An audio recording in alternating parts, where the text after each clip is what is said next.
In this series, I'm following in the footsteps of 3 men who set out across the globe in search of lost treasures.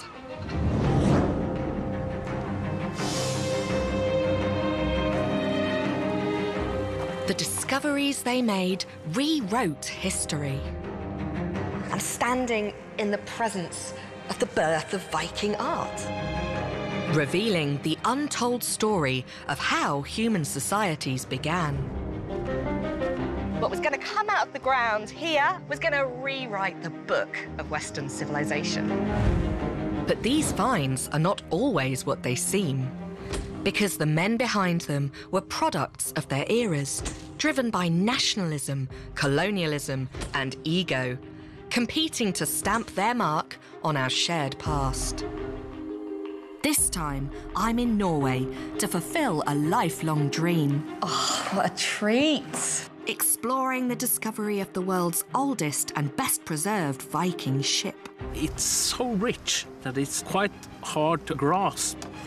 Built at the very beginning of the Viking era, it was buried as part of a royal funeral.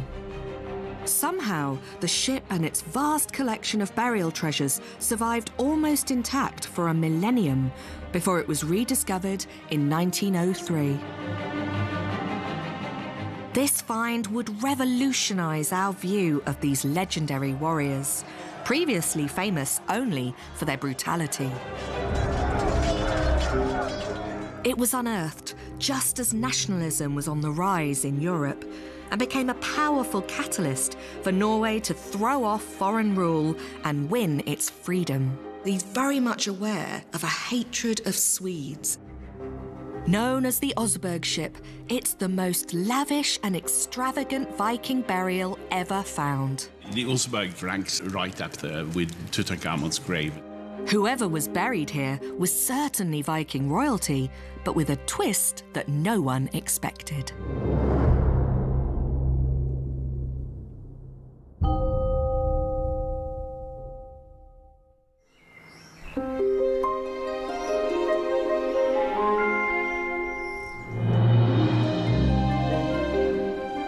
On the 10th of August 1903, the director of Oslo University's Museum of National Antiquities found himself on this remote farm 70 miles from his office.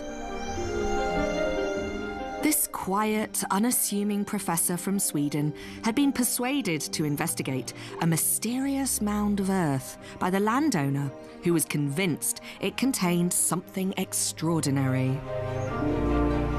As it turned out, he was right. For the professor, this would be the find of a lifetime. But even he could never have imagined just how significant it would turn out to be when the dig commenced a year later. What the subsequent excavations revealed wasn't just astonishingly well preserved after more than 1,000 years in the ground. It also showed us a level of craftsmanship and artistry of such sophisticated, intricate beauty that it would radically transform our understanding of one of history's truly legendary cultures.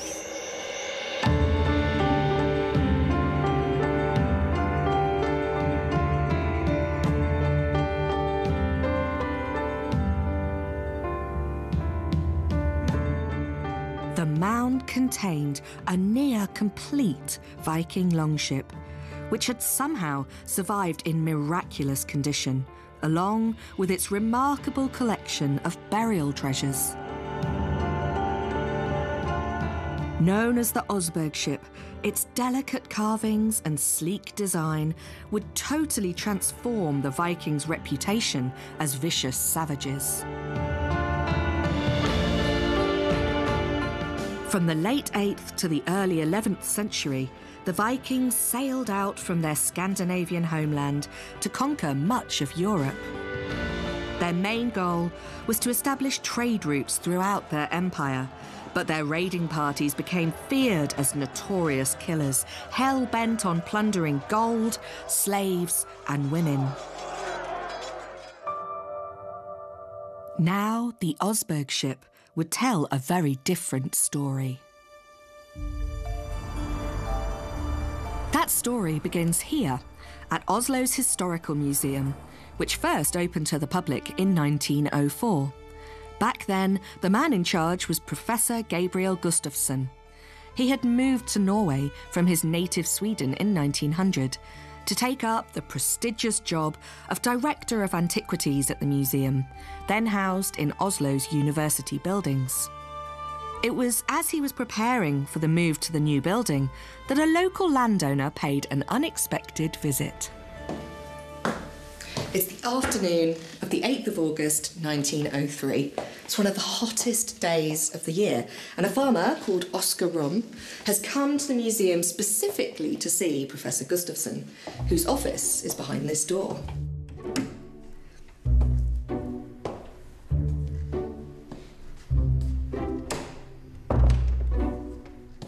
It just happened to be Gustafsson's 50th birthday.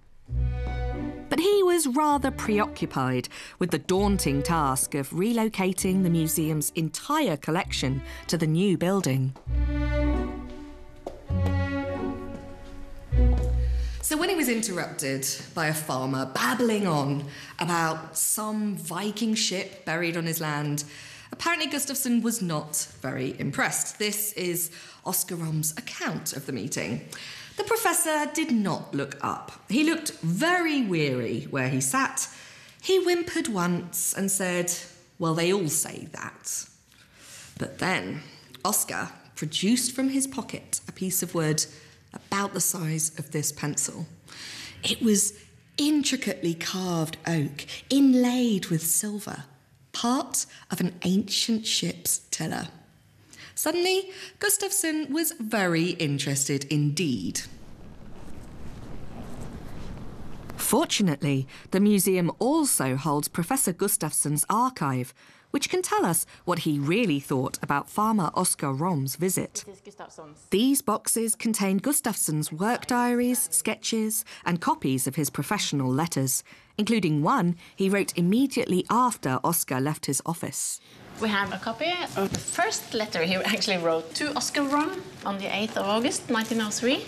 So it must have been just after the visit from Oscar Rom. So this is his handwriting? This is his handwriting. What does it say? Okay. In the mound, there probably is a grave from the Viking time that is of scientific importance. Any disturbance is prohibited. Wow. If someone breaks that rule, they will be prosecuted. You say that? Yeah. That's fantastic. Yeah. Do you know what? For such a short letter, Yeah. he has laid out his case completely. Yeah. He's found this ship. He thinks it's a Viking burial. He thinks the university should get in there. Absolutely. Anyone who's going to go in and look at that mound is going to be prosecuted. Yeah. It's so succinct. He knows what he wants, I think.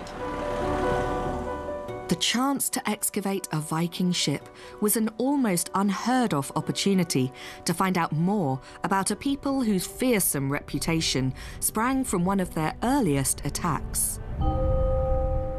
It took place not on mainland Europe, but on the small tidal island of Lindisfarne, just off England's Northumberland coast.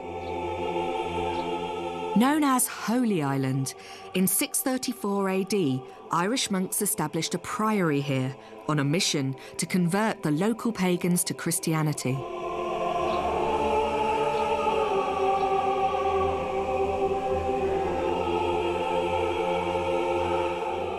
This became the centre of Christian faith in northern England and a beacon of civilization across Europe. Far from the distractions of the mainland, the monks lived a simple but industrious life of worship and study. They were also celebrated artists, producing ornately illuminated manuscripts like the Lindisfarne Gospels, one of Europe's greatest medieval artworks. But then, in the year 793, everything changed. On the 8th of June, life in this idyllic island monastery was suddenly and violently shattered.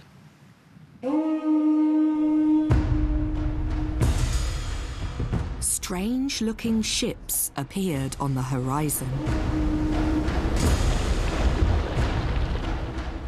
The monks would have had no idea who they belonged to or why they had come, until they landed on the shore. The Viking invaders charged up the beach and stormed the priory, helping themselves to valuable religious relics of gold, silver, and jewels. They looted everything they could find and brutally murdered the monks. The attack sent shockwaves through the Christian world. The most moving account comes from a monk called Alcuin, who grew up not far from here. He wrote, "Never before has such terrors appeared in Britain as we have now suffered from a pagan race. The heathens poured out the blood of the saints on the altars, and the bodies trampled in the temple of God like dung in the street." Attacks like this became the hallmark of 3 centuries of expansion by the Vikings. Their longships carried them across oceans and inland via rivers as they colonised Iceland, then Greenland, forged trade links as far east as Russia, and by the 11th century became the first Europeans to reach North America. The Lindisfarne massacre was almost certainly where this reputation of the Vikings as ruthless, bloodthirsty savages began. They themselves would have promoted it. They knew that fear was a powerful weapon. And soon, the mere sight of their ships was enough to cause panic and terror. And so, for more than 1,000 years, the fearsome Viking warrior image simply stuck. The Vikings came from what we now call Scandinavia, which over the next 5 centuries evolved into 3 separate nations: Denmark, Norway, and Sweden. In the mid-1300s, the bubonic plague wiped out nearly 2/3 of Norway's population, including most of its social elite. Politically and economically crippled, it became the weaker partner in 2 forced alliances, first with Denmark in 1536 and then Sweden in 1814. By 1903, as Gustafsson began his investigation, this second union was at breaking point. Norwegians were determined to reclaim their independence, and Swedes were often seen as enemies. Against this backdrop, the Swedish Gustafsson prepared to inspect the mound, which he now believed could contain a Viking ship burial. He wanted to leave immediately, but that evening he was due to celebrate his 50th birthday with his family. So early the next day, he set off. I'm following his trail, roughly 70 miles south, to Oskarholm's farm near the small town of Tonsberg. Gustafsson's letters give the impression of a cool, calm, collected kind of guy. But as he tumbled down the tracks to Tonsberg, I can imagine he had a mix of excitement and trepidation. Was this going to be the find of a lifetime? Was it going to secure his reputation in the academic world, maybe in the public imagination? Or, as I suspect, would he have also feared it could all turn out to be a false alarm, or even a hoax? The professor arrived early on the 10th of August 1903, and Oscar excitedly brought him to the mound of earth on his farm. Gustafsson did some initial exploratory digging, and soon he discovered the irrefutable evidence that he really needed. This is what he wrote in his diary. When examining the mound, we first encountered a burial chamber, a kind of roof which protected the tomb. Below, I came across riveted oak tables. The whole thing is exceedingly solid. It has also remained excellent, as far as we've been able to see so far. What he didn't yet know was that beneath his feet, the clay and peat of the mound had been kept wet by a small stream, the perfect conditions to preserve the thousands of wooden fragments for over a millennium. This was it. It was definitely a Viking ship burial. But the next question was, would Gustafsson be allowed to excavate it? The problem was, Norwegian law stated that any treasure found belonged to the landowner, which leads us to the curious tale of Oscarom's neighbour, Johannes Hansen, who until very recently had owned this land. Like many working-class Europeans in the late 19th century, Johannes had left for the United States in search of a better life. But he soon found himself down on his luck, living in squalor in the slums of Brooklyn. In desperation, he turned to a fortune teller, who told him that to become rich, he didn't need to suffer such hardships in America, because hidden on his farm back home was a great treasure. Hansen was hooked. As soon as he could, he rushed back to Norway and began excavating the mound. But he didn't find anything, so he stopped digging. He was worried he'd hit on a plague pit full of victims of the Black Death. It wasn't, but ironically, poor Johannes soon died of an illness he'd contracted in America. For Oscar Rum, who bought the land in 1903, this turned out to be a rather fortunate turn of events. Oscar wasn't just lucky, he was also shrewd. If there was buried Viking treasure here, he knew that as the legal landowner, he could simply sell it to the highest bidder. Gustafsson was appalled. He realised that if he was outbid, the fragile ship would almost certainly be destroyed and lost forever. What's more, winter was fast approaching, and the ground would soon be frozen solid, so digging would have to wait until spring.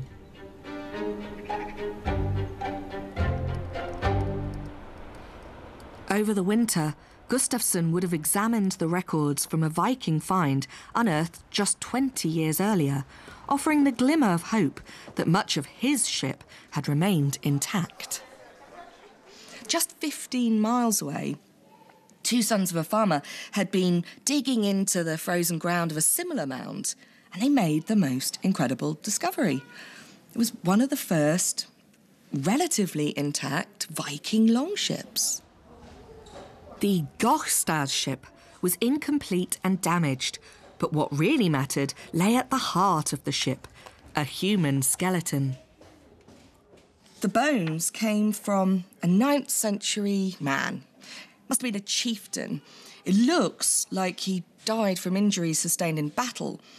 And, just look at these leg bones. They're huge. This is a real man mountain, a true Viking warrior. In the late 19th century, nationalism was growing across Europe. Norway was desperate for independence, and the discovery of this warrior was a way to stake a claim on their heroic past. It was also an era when nations asserted their identity through exploration, including a fierce competition to be the first to reach the North Pole. To Norway's intense pride, they also had a major contender in this race.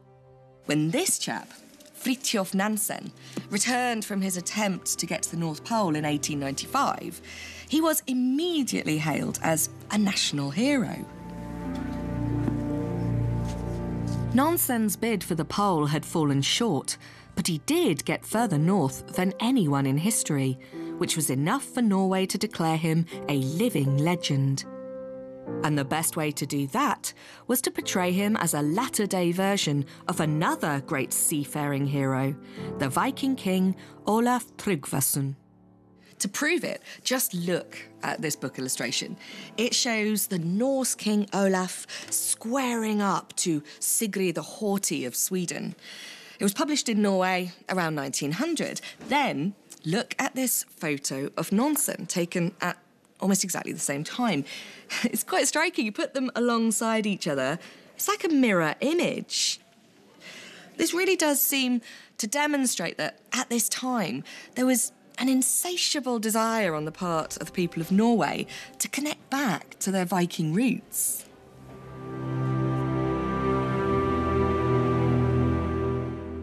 This put Gustafsson in a difficult position. He was a Swede, about to excavate a priceless Norwegian treasure.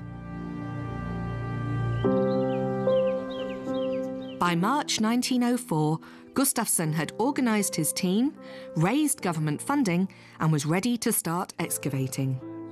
According to archaeologist Terje Gansum, the only thing stopping him now was the landowner, Oskar Rom, who was still holding out for the best financial deal he could negotiate.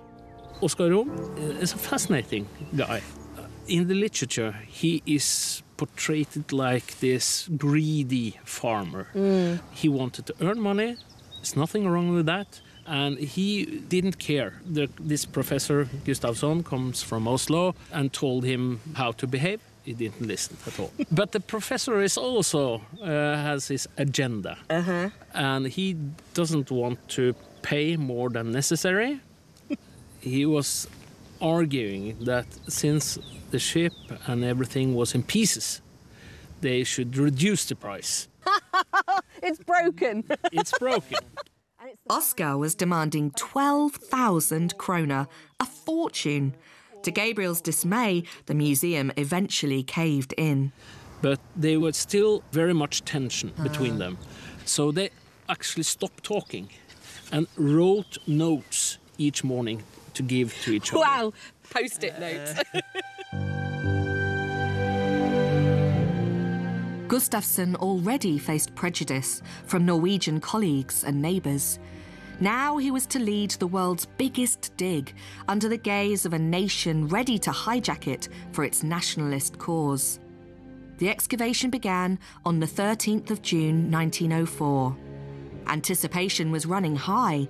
People expected a ship, a warrior, and treasure. But then, disaster.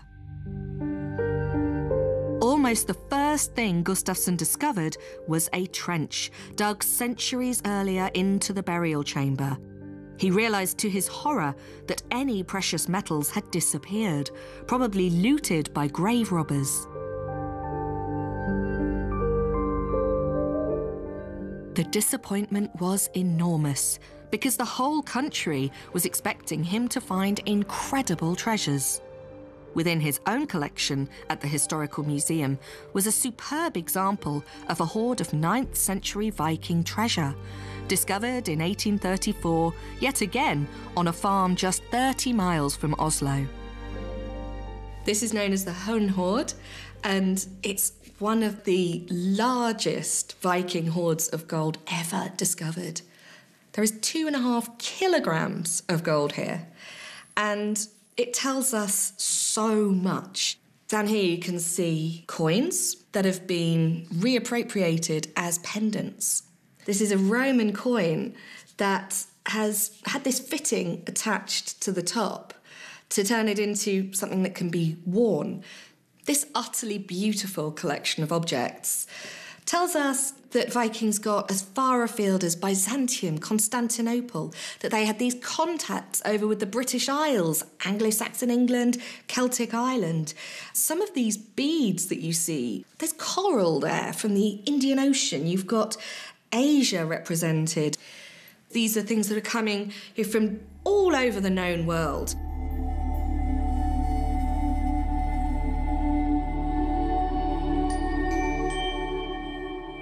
Everything here shows us a traditional narrative of the Vikings, that they are bearded warriors sailing out on long ships, travelling the oceans and grabbing plunder, taking it back to their homelands. This idea of the Vikings had lasted for centuries. Now it was about to be transformed. As the dig progressed, Gustafsson's dismay turned to joy. The waterlogged soil had preserved a very different kind of treasure. Personal possessions designed to accompany a Viking into the afterlife. Far more precious than gold or jewels, these wooden objects would have been found in Viking chiefs' homes and feasting halls. Never before had Viking life been seen in this intimate detail. You have these wooden pieces of the ship, a sledge, and you have tapestries. You have all these brilliant artifacts with carvings and so on, very high quality, and all this type of handcraft. What we have here is everything that would usually be lost. Materials and wood. And it's so rich. Oseberg is so unique that it's quite hard to grasp. The few human remains had been scattered by the looters, but the anaerobic conditions had even preserved the flesh of some of the animals, sacrificed to provide the dead with a feast on their journey into the afterlife. The stomach of the ox in the aft of the ship is preserved. Wow. So they know exactly what that ox have been eating before they killed it. Clearly, this would be the crowning achievement of Gustafsson's career, even if the excavation part lacked a certain glamour. I guess it was kind of shitty work to do. It smelled like, with 15 horses decaying, starting the new decay when they're reopening. You see, I hadn't even thought about that. Yeah. Oh, yuck. And Gustafsson says also in his diary that it's not very fun that people sitting on top of the mound and looking down on with his bottom in the air and excavating stinky horses.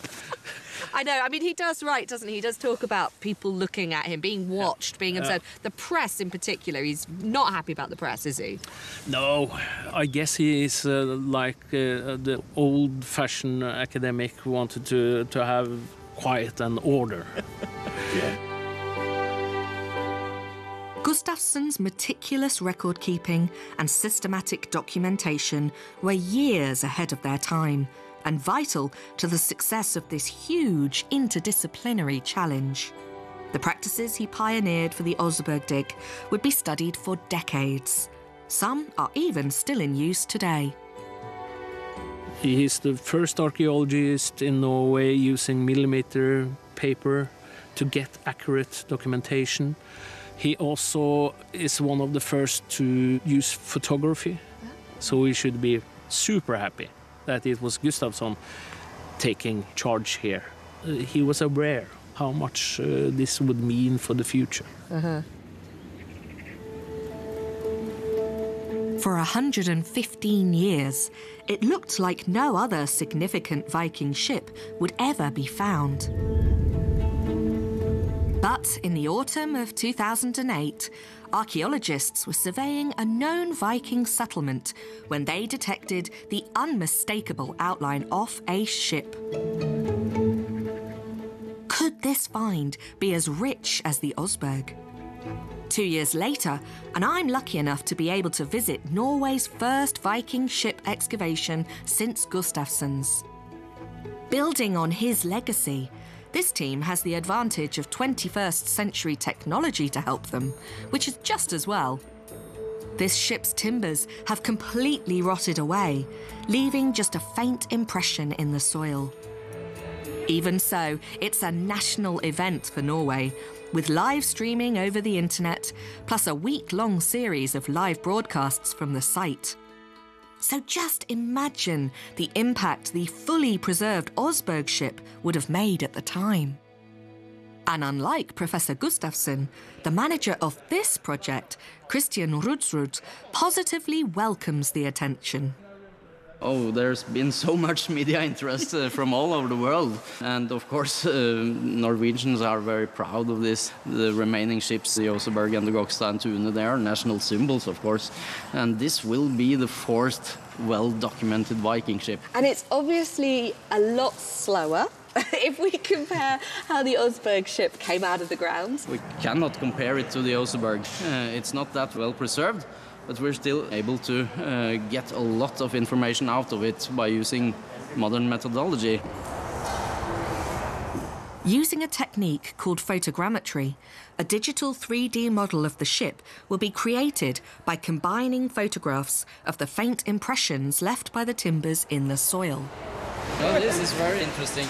Most of these black or brownish parts of soil here, these are decomposed wooden parts. They would have been part of the burial chamber on top.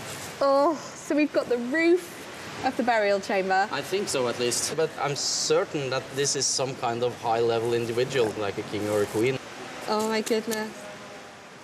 I guess this is what it feels like to be at a moment in history. When I read about Gustafsson finding the Oseberg ship and the sort of feelings that must have been going through his head as he scraped down layer by layer through the earth and revealed it, I'm here watching that happen. Just 7 weeks into an excavation that's expected to last around 5 months, new discoveries occur almost daily. So underneath here we have something very fragile. You can actually see that we have bones remaining. Yeah. And it's the bones from a big animal, from a horse or maybe an ox.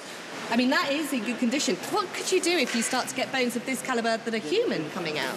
Oh, yeah, that would be amazing, because then we can go and possibly do DNA and come so much closer to the person buried there. Centimetres beneath my knees right now are potentially the bones of a Viking king that we could reconstruct from DNA analysis. We could.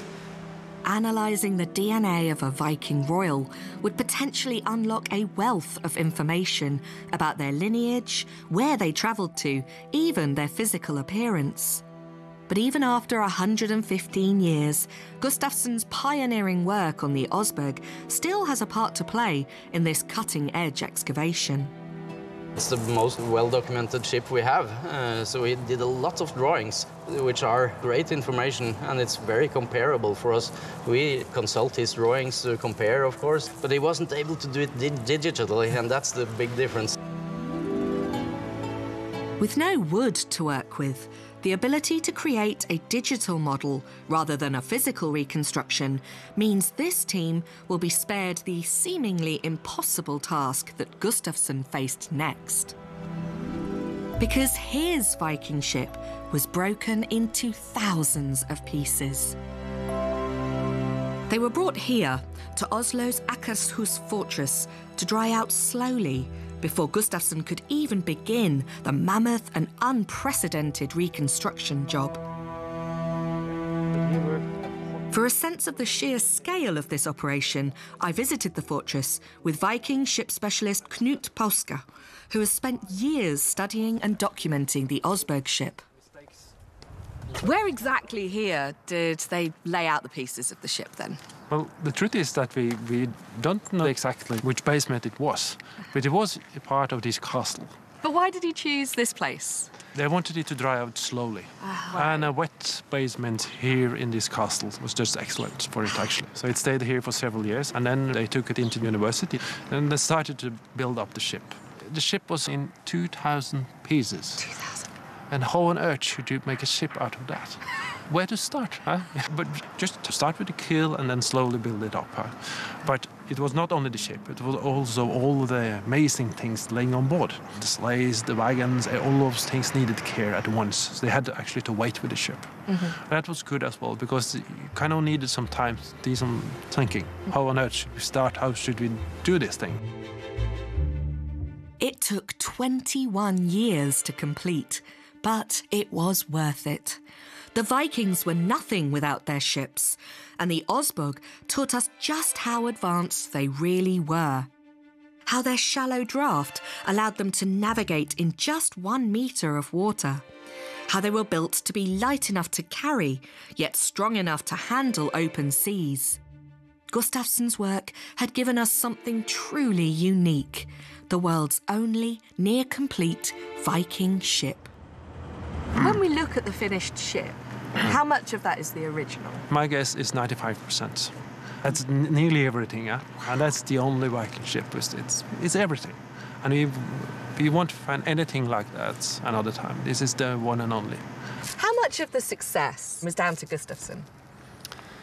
Without Gustafsson, we would not have the ship today, that's quite sure. Of course, it's a bit difficult for us. He was actually born in Sweden, and we're not too fond of that in Norway, but still, yeah, it's okay.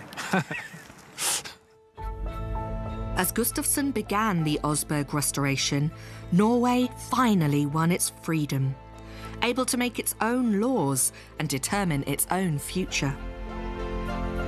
On the 26th of October 1905, King Oscar II of Sweden renounced his claim to the throne, and Håkon VII was chosen as the new King of Norway, now an independent nation for the first time in over 4 centuries.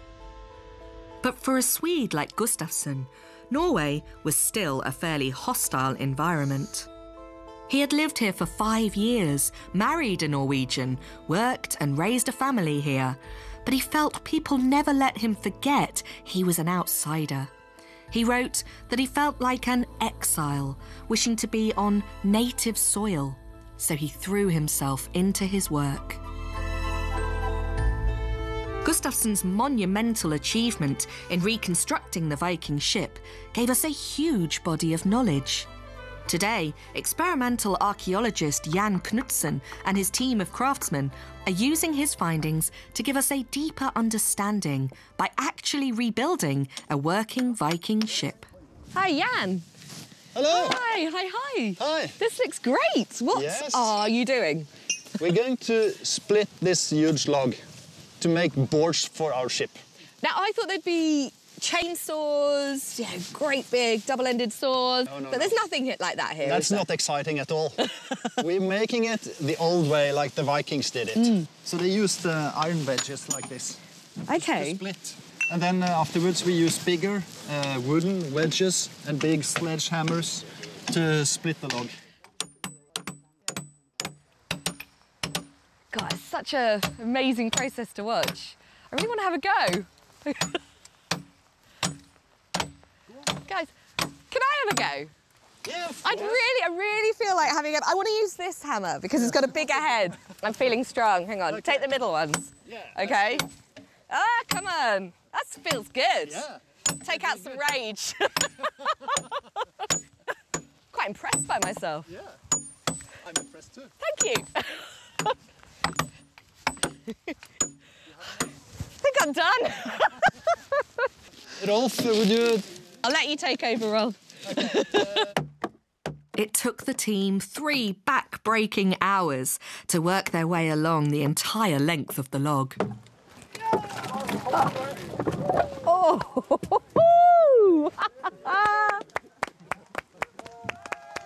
Wow, well done! Thank you. Oh, it's lovely and smooth. It's going to be very nice boards. How many do you think you'll get out of it?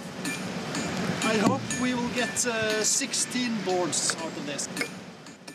That's a lot of work for just 16 planks, but it's nothing compared to how much it'll take to finish the ship. We need 400 meters of boards for this ship. 400 metres. 400 meters. We started a couple of months ago and we have 4 meters now. What do you learn in the process of making it this way? We learn that it is possible to do it with only very simple tools. And I'm amazed what they were able to do 1,200 years ago. Fully restored, the Osberg stood as a testament to the Vikings' shipbuilding skills. But it was what was carved into it that changed our image of them as just raiding warmongers. A prime example is the ship's decorative figurehead, carved into the shape of a coiled serpent. This was considered too precious and delicate to be put on display, so an exact replica was hand-carved out of oak. But the original still exists, and I've been granted special access to see it at a secret location a few miles from the ship itself. This is something not many people get to see.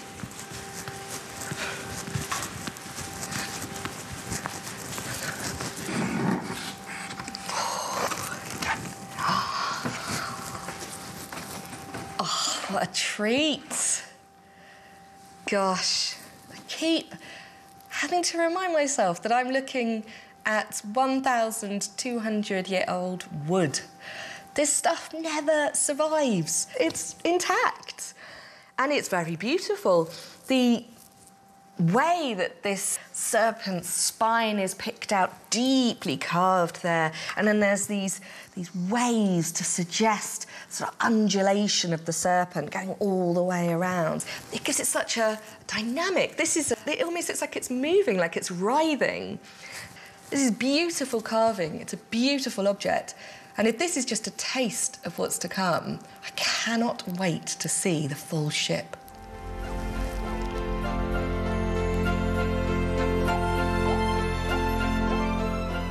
Armed with this newfound appreciation, it was finally time to visit Oslo's appropriately named Viking Ship Museum. This unique cruciform-shaped building was designed almost a century ago, specifically to house the Osberg ship. After the separation from Sweden, granting Norway's greatest treasure a home of its own was a point of pride. So in 1926, when it was time to transport the Osberg across the city to the new museum, people lined the streets to catch a glimpse and cheer it along. And I, for one, can't wait to see it.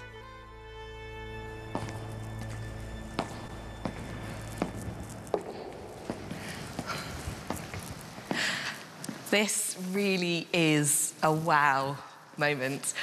I know presenters are constantly walking into staggering places and going, wow! But this is something else for me. It feels so special to just get to see this ship in the flesh, and it looks like it was made yesterday. You can see why people thought it might be fake, because it's just in such incredible condition, like it could just sail out of this room right now. The first thing that strikes you is the shape, with its elegant, sweeping curves.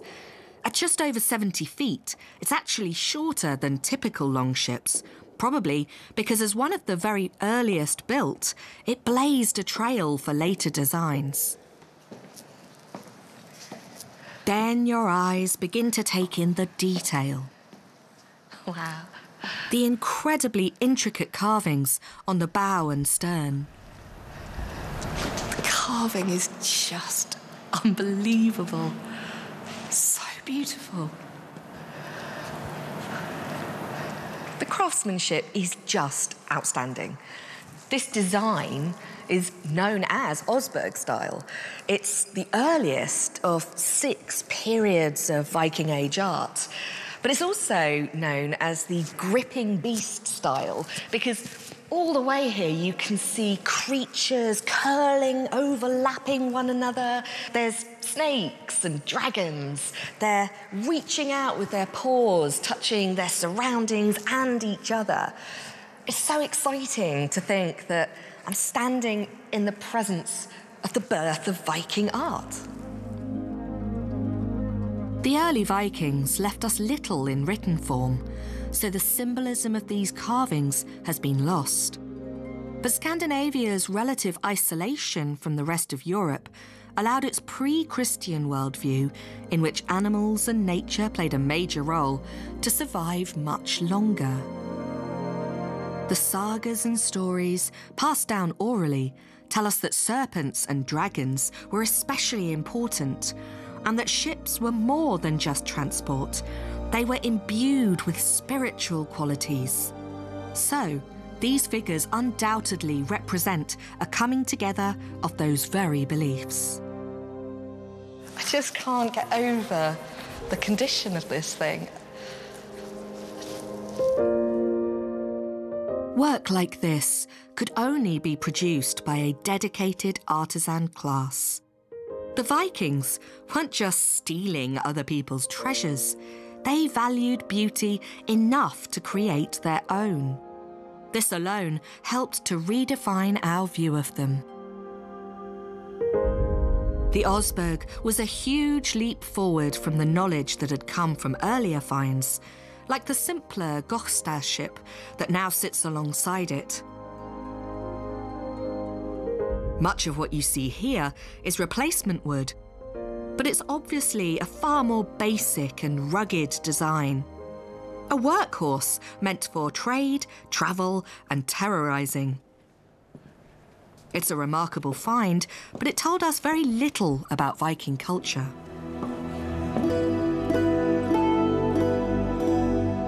When it came to the Osberg discovery, the ship itself was the star attraction, of course. But just as important as its ornate carvings was the art found within it, a truly incredible collection of treasures to accompany the ship's occupant into the next life.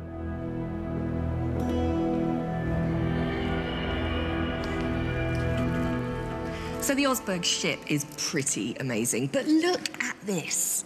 It's a cart. And I keep having to pinch myself to remember this is wood. Now, this was buried 1,200 years ago, but it was already old at that stage. It was a precious antique. What's really fascinating for me is the carving. Just look at the detail here. And this is one for cat lovers, because all over the back of the cart, you can see cats overlapping one another. It's very possible that this is a reference to Freya's chariot, the goddess Freya, because according to mythology, her chariot was pulled by cats.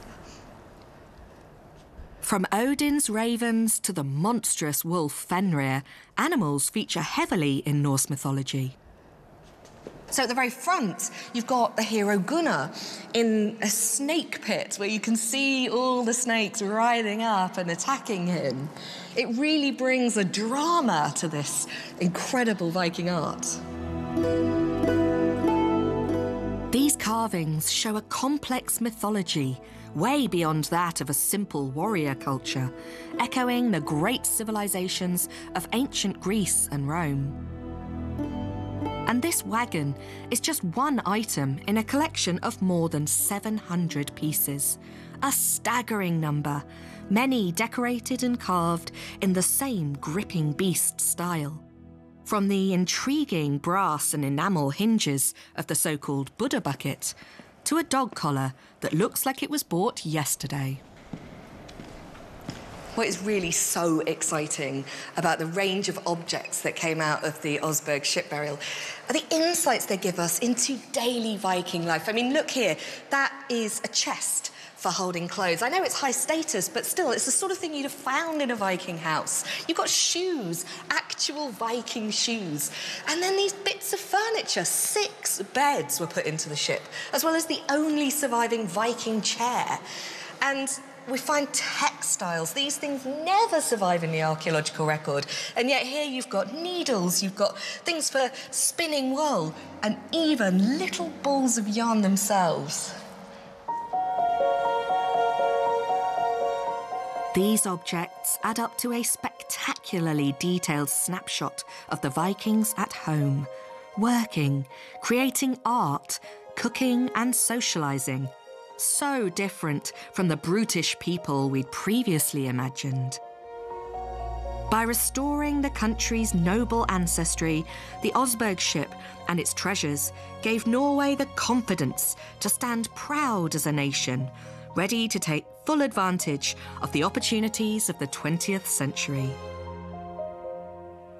Professor Gustafsson should have felt he could bask in the glory of his achievement.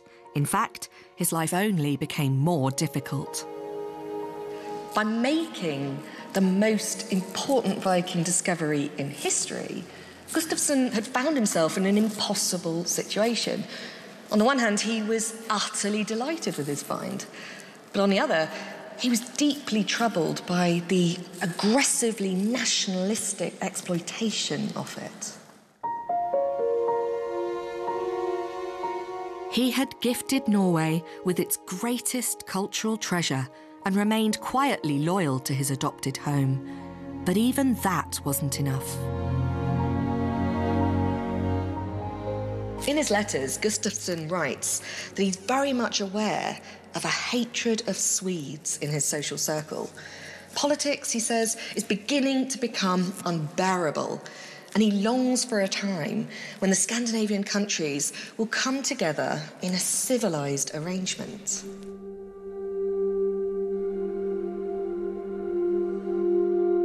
As Gustafsson began the restoration work, the Osberg presented the world with yet another revelation. This time, it came from the human remains.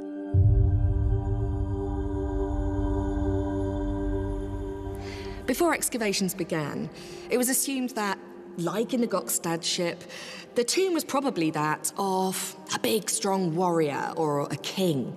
But as the bones started to come out of the ground, it was obvious there wasn't just one body there, but two skeletons. And what was discovered next would shock everyone. These weren't the bones of men at all. This lavish tomb had, in fact, contained two Viking women.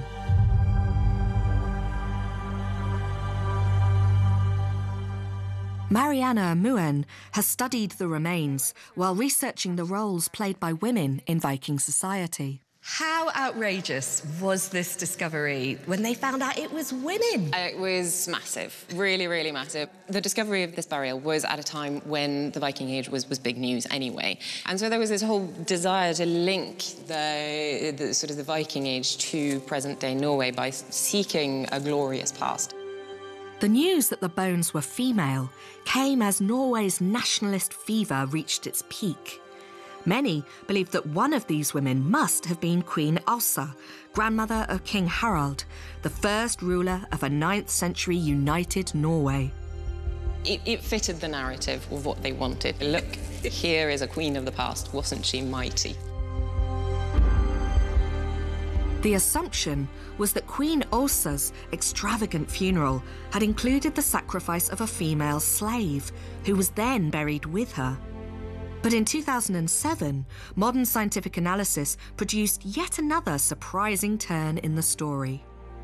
The younger lady's teeth show evidence of having used a toothpick, which isn't something you would associate with a slave. Samples taken from the bones indicates high-status diets for both of them. But then there are other indications like the shoes, and they're very fine shoes indeed. So both of these bodies show indications of being high status. Even now we're having conversations in 2020, this idea that women could have high status, power, and be commemorated in this way, it still doesn't seem to fit. You sort of have this narrative of Viking Age society as if it was completely male-dominated, but that's not what we see in the archaeology.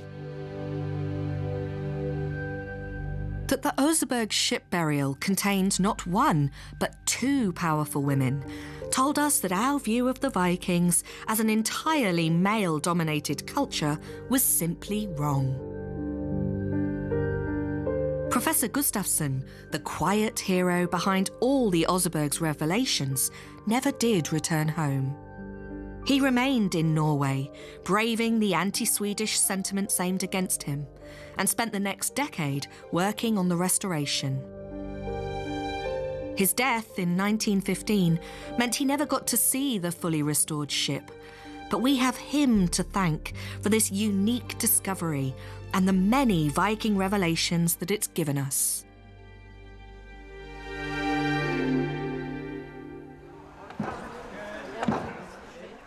The animal carcasses and other objects discovered on the Osberg ship told us that feasting was an essential part of Viking life.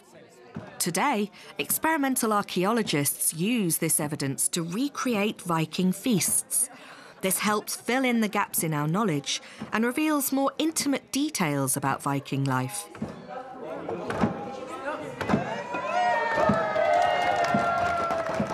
But it's also a way for Norwegians to express their deep national pride.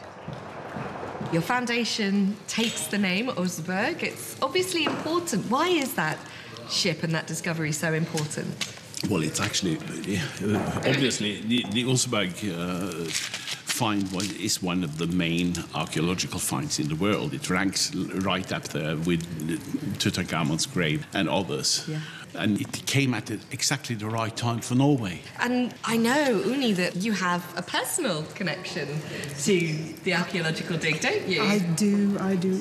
My great-grandfather was there in 1904 and helped digging it out, yes. Goodness. He was not a very important person. He was a free farmer with his own shovel. So he had a shovel, he could dig. He could dig, yeah. But thinking back to the Viking Age, ships were deeply symbolic then, weren't they? Ships were absolutely deeply symbolic. Ships were known to have their own soul. They could punish their crew or they could reward their crew. Longships, with their living souls, became deeply embedded in Viking culture, celebrated in their art, in stories, and also in song.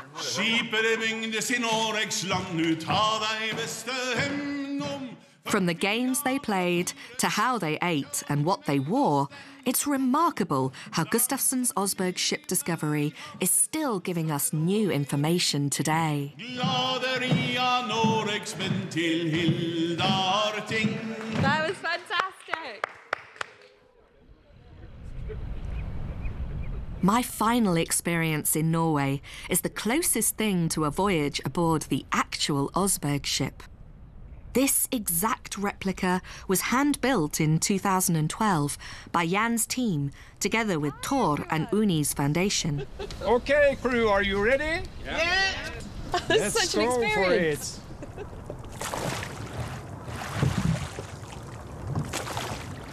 It was created mainly to prove that the original was indeed seaworthy, not just ceremonial, as some people thought. But it also shows that as well as a feat of great endurance, a Viking sea voyage was one of quiet contemplation. You can study Viking ships as much as you like from books, but this is where you really learn.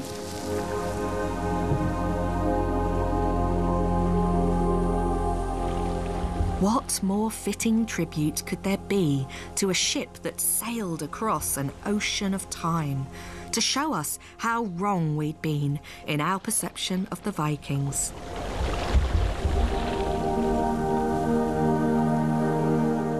And to think how easily it could all have been lost. The Osberg ship, quite simply, should not exist. That wet clay left us the most remarkable relic. And it tells us so much about the Viking people, about women, the home, art, how the Vikings really lived. But Gustafsson is as much a part of history as the ship itself, as he pulled those bits of wood out of the ground piece by piece. He was saving two groups of people. He was rehabilitating the ancestors of the past, and he was galvanizing the Norwegian people of the 20th century. That is the true power of archaeology.